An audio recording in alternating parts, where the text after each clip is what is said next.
Let's not talk about the last 6 months, shall we? Because that's going to sound very, very bad. In the last 6 months, my internet business has pretty much locked me up in my house. But that has to do with the fact that I am in this particular niche of project management professional certification. This certification changes every 4 years. And that meant that I had to update all my products to the new standard. So for the last 6 months, I have worked like a dog to update them, and I also decided to go video. So my product is now no longer an audio podcast, it's now a video podcast. So that added a bit of complexity there as well. So in the last 6 months, it was really tough because I worked more than I had ever worked before in my whole life. But now, this is over, and I intend to do a lot more of the stuff that I really enjoy doing. One of the things that I decided on doing is Thursday is my day off. Well, including Saturday and Sunday. Of course, I intend to work as little as possible on Saturdays and Sundays. So Thursday, I will be, going out and about and doing things and going for a hike and going shopping and going to a museum and just taking a day during the week for myself. And nice. I can afford to do that, right? Yeah. But I also have to say, what I definitely miss is the water cooler. I have a lot fewer social interactions on a day-to-day basis because you are a solo entrepreneur, you work out of your home office, and well, you can't just walk up and walk into the kitchen and, oh, there's Joe from the billing department. How are you doing? How was your last weekend, right? There's no way that you can do that anymore. Of course, so I've started using Twitter, I've started using Facebook, and I started, connecting with other people like myself in the same space and just connecting with them. I'm also quite lucky that my neighbor here, she's a graphic designer and internet graphic designer, and I always have projects for her. Got to update my logos, got to change something on the website, somebody wants a new banner. So we're also always working together. So that's a bit, that kind of helps a bit to overcome this thing. I also live in the boonies. I live in an unincorporated area, so it's very quiet out here. You can't just go out and, there are people walking around. Nah, out here it's quiet. It's 10 miles to the nearest shopping center for me, so there's not really much out here. But while this all sounds bad, I have to tell you, I love what I do. It is an enormous amount of fun because I am my own boss. I decide my own hours. Okay, I hope to decide my own hours now that I'm through these 6 months of working except for every 4 years. Yeah, decide your hours. Except for every 4 years.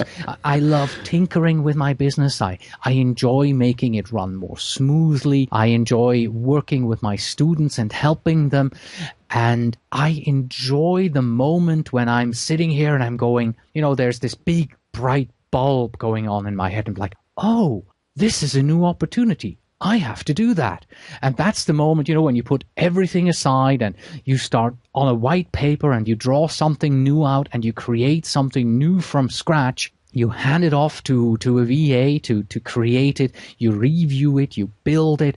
And, sometimes it takes only 3 or 4 days and that new product, that new item is finished and out there. It's incredibly satisfying to do something like that. Yeah. Well, we hear you. That's, absolutely. That's the whole definite major purpose kind of thing, or just thinking about what is it that fulfills me in life? What are the things, it sounds like you're definitely a teacher, and you said you're in this position now where every time you learn something new, now you're like, okay, how can I turn this around and teach it to somebody else and maybe even make money while I do it, kind of thing. And, that's kind of this phenomenon that I think happens with successful information entrepreneurs, and it can be very fulfilling to create that in your own life. So that's very cool. Yeah, it's a weird thing. The thing that I started realizing with the internet business, because you're constantly thinking of, what can I teach and how can I make a new part of the business and stuff. Actually, it's turning that off when you need to. Like take a break. Like you on said, Thursdays. Yes. Yeah, like Thursday, you're like, okay, Thursday, I'm going to try to have some time off. Yeah. All right. So what we'd like to know now is, what are your top 2 tips for somebody who wants to start an internet business? Mm-hmm. Yeah, I actually thought of 3 for you. The third one just popped into my head right this very second. And that is, if I can do it, you can do it. Nice. Yeah. Like I said, I had never considered myself to be an entrepreneur or a businessman. I stumbled into this. I fumbled into this. I don't even know 100% of the laws of this place that I'm living here. I've only lived in California for about 6 years, and I'm still making it happen. And I'm making it happen by reaching out to people. I have a CPA who's helping me on the taxes side. I instantly hired a bookkeeper who's doing the books for me. And I also have one of my neighbors here in where I live.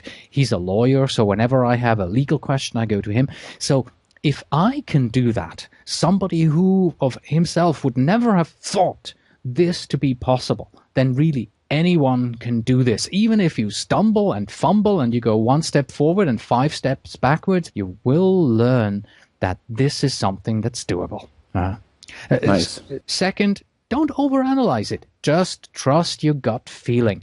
I never did an in-depth business plan. I never really thought, okay, I want to do this podcast for this PMP exam. Is this something that people really would like to do? Will they listen to this? Can I sell this?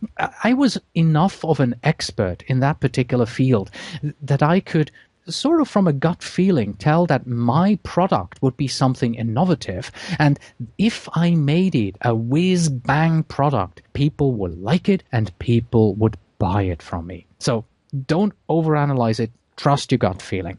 And lastly, don't try to go from 0 to 100 in one step.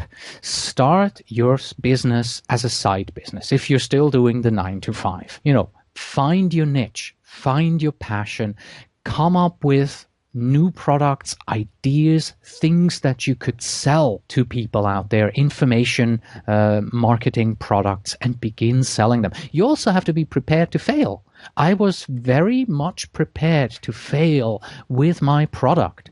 So if you build this small and you start small, you can also build it in such a way that it takes little effort to run in the beginning. And then, just like me, at some point, you will see your business, your side business, grow and grow and grow, and it'll come to that point in time where you have to make the decision. Is it time for me to quit the 9 to 5 and do this as a full-time job?